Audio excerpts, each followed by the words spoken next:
Assalamu alaikum, Shalom aleichem, Satnam, and I welcome you all.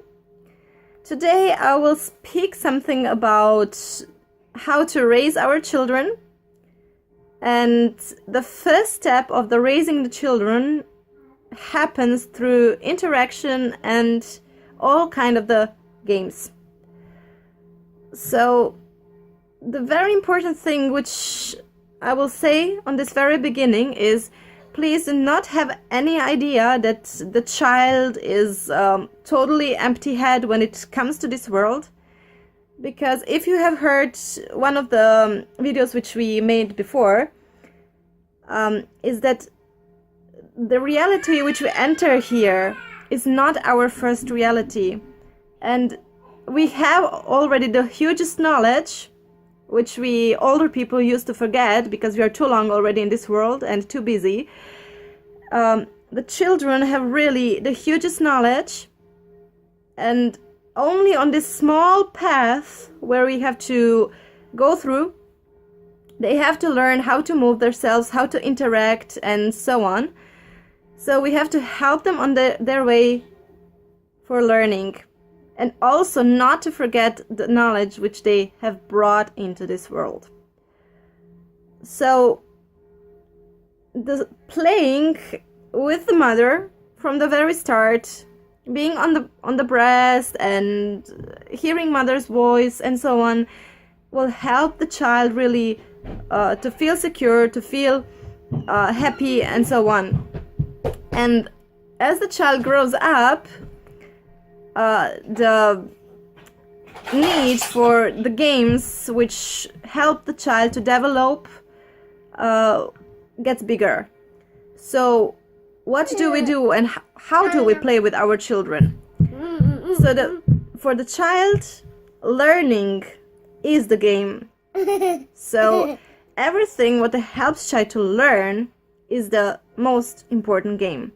So choose something what will help it to develop itself.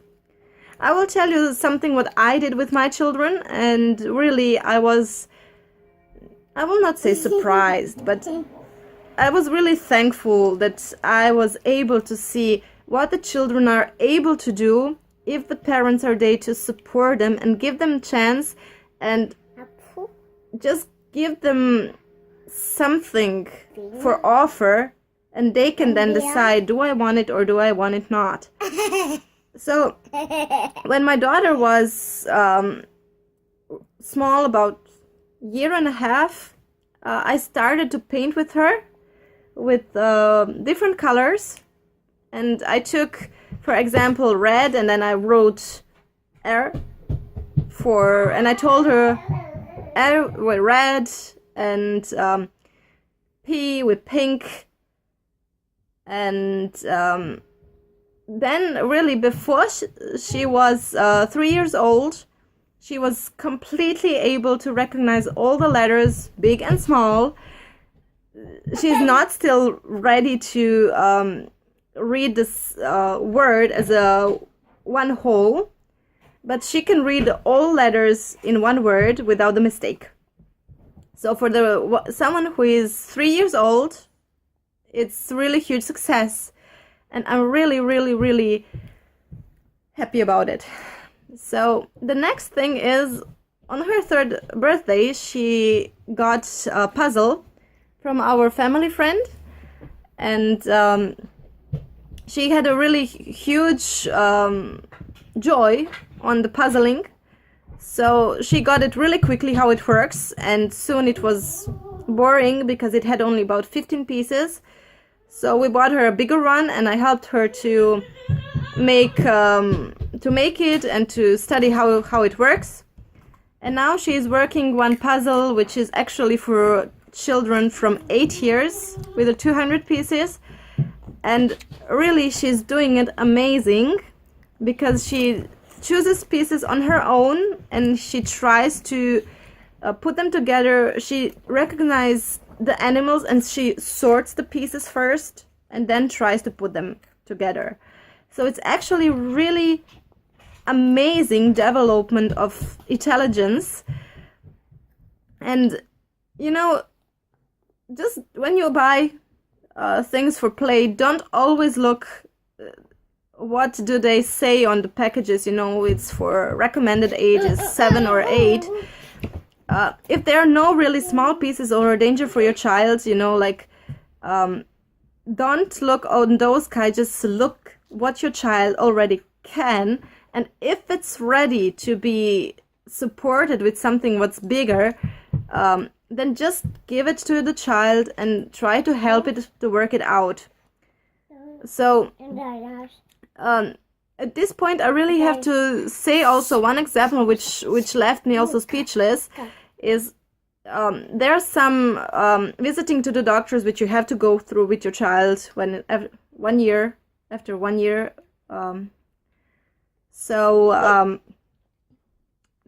This time when my daughter had to go for those kind of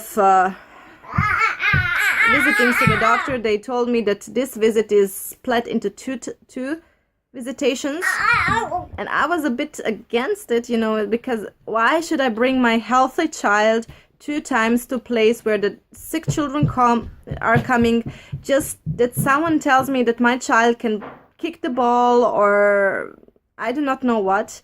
So I asked, Father Google, what this kind of splitting from visiting of the doctor should be.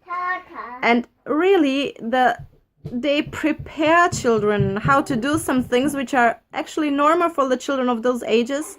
And it's only because we as a parents don't have a time to support our children to do certain things and to develop.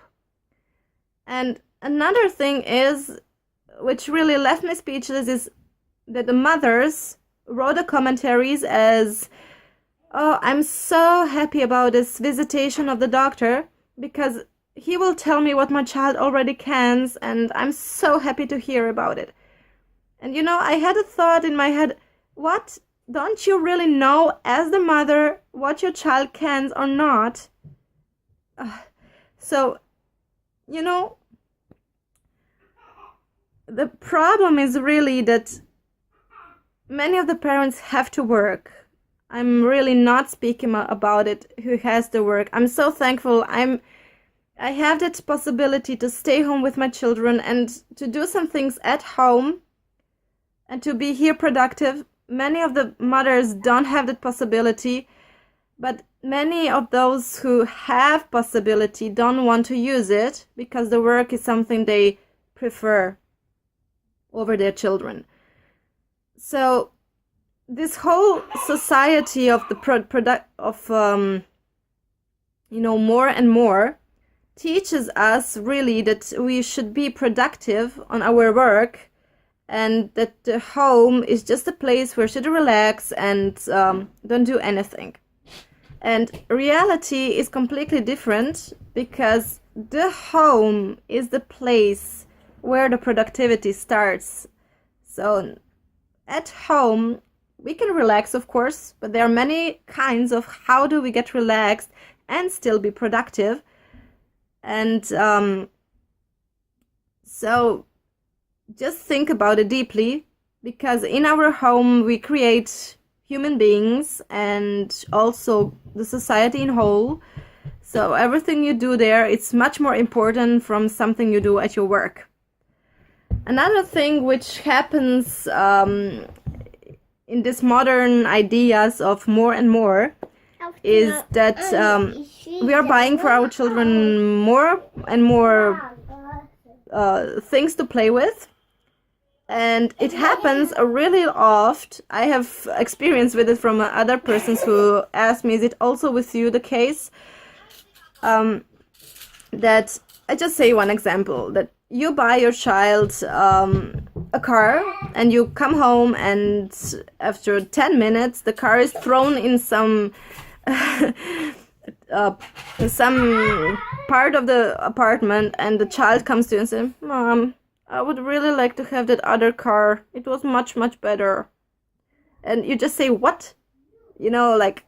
I just bought you this car, and you get stressed.